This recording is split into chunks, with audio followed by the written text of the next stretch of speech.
Hello, kittens. This is Cranky Kerensky coming at you with a video about Godforge Hero Synergy bonuses. This means I'm talking about the bonuses described in the hero kits, which we get when combining certain heroes, as shown here with Odin. So if we look at his core ability, if we put Jerry or Freki on the team with him, their turn meter gets increased by 100%. The scope of this video is limited to the beta testing heroes from the Ekur, Izumo, and Vyraj factions. I've created a summary sheet for every Synergy bonus. This one I call Healing. It involves Aya and all the heroes from the Allegiance of Order. The type is one-sided, meaning only Aya is providing a bonus. Usage, I put it widespread. We can use it throughout the whole game. Simplicity is simple. We don't have to jump through a lot of hoops to make it happen. Achievability is medium because Aya is an epic hero. Rating, I gave a solid. And for comments, this actually could be good for a Tower of Chaos team because only order heroes can be used in it. Let's go take a look. Here we have Aya. She is an epic hero. She's part of the Ekur faction, and her archetype is Invoker. I'm also going to point out that her allegiance is order because that's going to come into play in a moment. As we come down to her abilities, we're going to find her synergy bonus on her ultimate, where she's removing one debuff from the whole team, and then she's going to heal the team. Now the heal is going to be doubled for any order heroes on the team. So this could be really useful in the Tower of Chaos where we can only use order heroes. This energy bonus I'm calling Extendin. It involves Anu, Ishtar, and Gilgamesh. It is one-sided because only Ishtar is providing a bonus. It's widespread, average, achievability is difficult because Anu is a legendary hero and Ishtar and Gilgamesh are epics, but they're both eternals, so they're not going to drop so often. Rating is solid, and for comments, the most important aspect of the bonuses is the debuff extension, and we only have an 80% chance of that occurring. Let's go take a look. Here we have Ishtar, who is an epic hero. She's part of the Ekur faction. Her archetype is Slayer, and she's an eternal hero. As we come down to her abilities, we're going to find a synergy bonus on her core. She's attacking all enemies with an 80% chance to increase the duration of a random debuff on each target by one turn. Now, if Anu is on the team, we're going to increase the duration of all debuffs on each target by one turn. If we come down to her passive, we're going to see if she is attacked, there's a 50% chance to redirect the damage to a random ally. If Anu or Gilgamesh is on the team, we're going to have this damage redirected 100% of the time. I call this energy bonus Motherly Love. It involves Ninsun and Gilgamesh.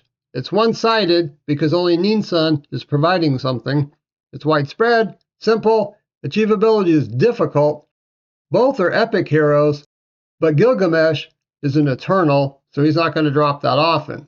The rating, I put it strong because it provides a good debuff cleanse and healing. Let's go take a look. Here we have Ninsun. She is an epic hero. She's part of the Ekur faction, and her archetype is Invoker. As we come down to her abilities, we're going to find her bonus energy on her core. She removes one random debuff from all allies, then places one mand on all allies for 2 turns. Now, if Gilgamesh is on the team, she's going to remove 2 debuffs and place 2 mands instead. This synergy bonus I'm calling Wild Buddy. It involves Gilgamesh and Enkidu. It's one-sided because only Enkidu is offering something. Usage is niche. It's simple. Achievability is difficult because Enkidu is rare, Gilgamesh is epic, but they're both eternal heroes. Rating, I put it solid. It is a work in progress, and it might be useful if meeting a specific requirement. Let's take a look. Here we have Enkidu. He is a rare hero. He's part of the Ekur faction. His archetype is Brawler, and he's an eternal hero. As we come down to his abilities, we're going to find his synergy bonus on his basic. He's attacking an enemy 2 times, and he's going to heal for some of the damage he inflicts. Now, if Gilgamesh is on the team, Gilgamesh is going to join in on the attack. This synergy bonus I'm calling Survivin'. It involves Sargon and the Ekur faction. It's one-sided, widespread, and simple. Achievability is easy because Sargon is a rare hero. Rating, I put it solid. It is a work in progress, and it helps improve our survivability. Let's go take a look. Here, we have Sargon, who is a rare hero. He's part of the Ekur faction, and his archetype is Defender. As we come down to his abilities, we're going to find his synergy bonus on his ultimate. He's placing a shield on the team, and he's also going to place Radiance 1 on each ally for 2 turns. Now, if an ally is from Ekur, they get Radiance 2 instead. Radiance 1 and 2 reduces damage received by 10% or 20% and reflects the reduced damage back to the attacker. This synergy bonus I'm calling the Brothers. It involves Fujin and Raijin. It is reciprocal, widespread, and simple. Achievability is very difficult because they're both legendary heroes. Rating is dominant. We have 2 powerful legendary heroes that are getting many synergy bonuses. Let's take a look. Here we have Fujin, who is a legendary hero. He's part of the Izumo faction, and his archetype is Defender. As we come down to his abilities, we will find a synergy bonus on his basic, where he's attacking all enemies with a chance to place resistance down 2 on each target. And if Raijin is on the team, he's going to join in on the attack. As we come over to his core ability, I have to tell you, I have updated information from Fateless regarding all of the buffs up here in blue, that they last for 2 turns. That information is missing. Even this has become 2 turns. So he attacks all enemies, places Protect 2 on all allies for 2 turns, then places Stalwart on all allies for 2 turns, and if Raijin is on the team, he's going to get Ward for 2 turns. In addition, the Awakening bonus here on his core and the Awakening bonus down here on his ultimate, they need to be swapped. So this one we have to bring down here, and the one down here we're going to have to bring up back to his core. So these Awakening bonuses have to match their abilities. Looking at this one, if an ally is attacked with an AoE attack while under Protect, we're going to put a barrier on them. So that matches the Protect that's here. And if we look at this one, we're talking about debuffs. So let's come down to his ultimate and take a look. So he's going to transfer 1 debuff from each ally to himself, then he's going to attack an enemy. And then he's going to transfer all debuffs from himself to the target he's attacking. So for each debuff transferred, we're going to increase all the allies' barrier based on his defense. Now if Raijin is on the team, we're going to transfer all debuffs to him, not just the 1. So we have to come back up here to look at the Awakening bonus for the ultimate, where if you get him to level 1 Awakening, you're going to transfer all debuffs instead, not just the 1. And if Raijin is on the team, we're going to increase his turn meter by 20% for each debuff transferred. I mean, this is pretty juicy enough.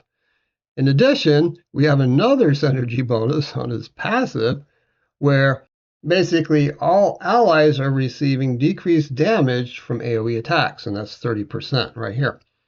So the Awakening bonus, if we get him to level 3 Awakening, he's going to reflect 25% of the reduced damage back to the attacker.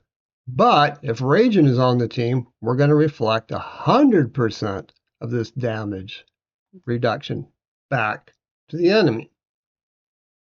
Here we have Raijin, who is a legendary hero. He's part of the Izumo faction, and his archetype is Slayer. As we come down to his abilities, we're going to find a synergy bonus on his basic, where he's attacking 3 random targets, and if the target is under a debuff, each hit is going to place a barrier on Raijin. Now, if Fujin is on the team, he's going to join the attack, and if Raijin is getting a barrier, Fujin will get a barrier also. Coming down to the ultimate, we're going to see he's attacking all enemies 3 times, and we're going to get an increase in the divinity by 10% for each enemy defeated. If Fujin is on the team, he's also going to get the divinity increase if Raijin's getting it. This synergy bonus I call Tragic Couple. It involves Izanagi and Izanami. It's reciprocal, widespread, and simple. Achievability is very difficult because both heroes are legendary. The rating is solid because it can help increase the frequency of team ultimates. Let's go take a look. Here we have Izanagi, who is a legendary hero. He's part of the Izumo faction, and his archetype is Invoker. As we come down to his abilities, we're going to find a synergy bonus on his basic, where if Izanami is on the team, she will join the attack. Also, on his ultimate, if Izanami is on the team and has been defeated, he's going to revive her with 50% HP and 100% turn meter. Here we have Izanami, who is a legendary hero. She's part of the Izumo faction, and her archetype is Disruptor. As we come down to her abilities, we're going to find a synergy bonus on her core, where if Izanagi is on the team, he's going to join the attack using his core ability, which means he's going to increase the frequency of team ultimates. This synergy bonus I call Boosting Damage. It involves Oda Nobunaga and the Izumo faction. It's one-sided, widespread, and simple.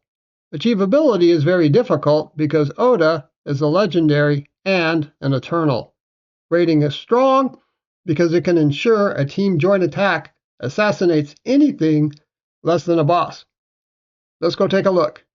Here we have Oda Nobunaga, who is a legendary hero. He's part of the Izumo faction. His archetype is Brawler, and he's an eternal. As we come down to his abilities, we're going to find a synergy bonus on his ultimate. Oda is attacking one enemy, and all allies will join the attack with their basic abilities. Any Izumo allies are going to inflict 30% increased damage. This synergy bonus I call Underworld Mafia. It involves Yanwang, Gozu, and Meizu. It's reciprocal, mostly. Gozu and Meizu are doing something for each other and for Yanwang. Yanwang isn't doing anything. It's widespread and simple. Achievability is very difficult because Yanwang is a legendary hero and Gozu and Meizu are epics, but Meizu is an eternal. The rating is strong, and for comments, it's a faction crossover because Yanwang is in the Tien faction, while Gozu and Meizu are in the Izumo faction. And we can get good benefits with just Gozu and Meizu together. Let's take a look. Here we have Gozu, who is an epic hero. He's part of the Izumo faction, and his archetype is Brawler. As we come down to his abilities, we're going to find a synergy bonus on his basic, where he's attacking one enemy and decreasing each target's defense by 3%, stacking up to 10 times. Also, he's going to heal for 30% of the damage inflicted. Now, if Meizu or Yanwang is on the team, we're going to heal them for the same amount too. Coming over to his core, we see that if Meizu is on the team, he's going to join in the attack using his core ability. And coming down to his ultimate, we see that if Meizu or Yanwang are on the team, we're going to increase their resistance by 20, stacking up to 5 times. Here we have Meizu, who is an epic hero. He's part of the Izumo faction. His archetype is Defender, and he's an eternal hero. Coming down to his abilities, we're going to find a synergy bonus on his core. If Gozu is on the team, he joins in the attack with his core ability. On his ultimate, we see he's going to attack 4 times at random. each hit has an 80% chance to place taunt for 2 turns and decrease the target's attack by 3%, stacking up to 10 times. If Gozu or Yan Wang is on the team, each hit also increases their accuracy by 10, stacking up to 10 times.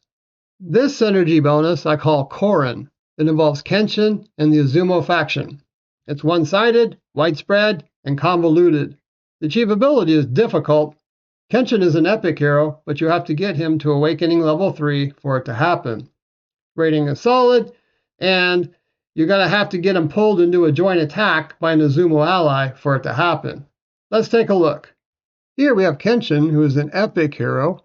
He's part of the Izumo faction, and his archetype is Brawler. As we come down to his abilities, we're going to find his synergy bonus on his passive. We have to focus on the joining and attack part. Because if we come down to his Awakening bonus, if we can get him to level 3 Awakening, if he gets pulled in on an attack by an ally from Izumo, he's going to use his core ability instead of his basic.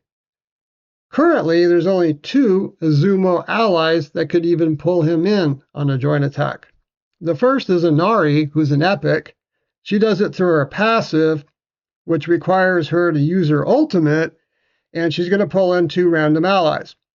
The other one is Oda Nobunaga, who is a legendary. On his ultimate, he'll pull in the whole team. So the best chance for him to actually use this is with Oda. This synergy bonus I call Light and Darkness. It involves Belobog and Chernobog. It is reciprocal, widespread, and simple. Achievability is very difficult because both are legendary heroes that are also eternal. The rating is strong, and for comments, you're going to need to awaken both of them to level 5 to receive all of the bonuses. Let's take a look.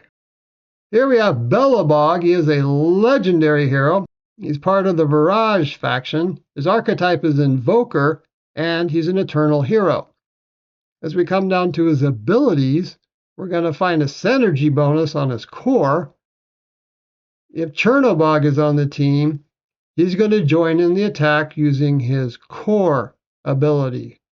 Also, if we come down to his ultimate, looking at his Awakening bonus, if we can get him to level 5 Awakening, good luck with that, being an Eternal, it's going to be quite a while, he's going to gain an extra turn, and if Chernobog is on the team, his turn meter is going to get increased by 100%. Here we have Chernobog, a legendary hero, part of the Vyraj faction. He's a Slayer and an Eternal hero. As we come down to his abilities, we're going to find a synergy bonus on his core. He attacks one enemy 3 times and places Retaliate on himself for 2 turns. If Belobog is on the team, that Retaliate, which is a buff, cannot be removed or reduced. Coming down to his passive, if we look at his Awakening bonus, if we can manage to get him to level 5 Awakening, after 5 enemy turns, if Chernobog is defeated, he revives himself with 100% hit points and turn meter. If Belobog is on the team with him, he's going to remove any banish or block revive on himself before reviving. This means we're going to revive him no matter what happens. I'm calling this synergy bonus Defense or Attack. It involves Mokosh and the Chaos and Order allegiances. It's one-sided, widespread, and average. Achievability is medium because Mokosh is an epic hero. The rating is solid, and it can increase survivability or increase damage. Let's take a look. Here we have Mokosh, who's an epic hero. She's part of the Vyraj faction, and her archetype is Invoker. As we come down to her abilities, we're going to find on her core that she places Radiance 2 and Stalwart on a target for 2 turns. Now, if that target is aligned with Order, they're going to get Defense up 2 for 2 turns. If the target is aligned with Chaos, they're going to get Attack up 2 for 2 turns. So depending on who you place on your team, you're going to get defense or you're going to get offense. If you're thinking about a tower team, it's going to have to be Chaos Tower because Mokosh is aligned with Order. I want to end with a reminder that updates are coming. Expect the beta testing heroes to change. This is Cranky Kerensky, signing out.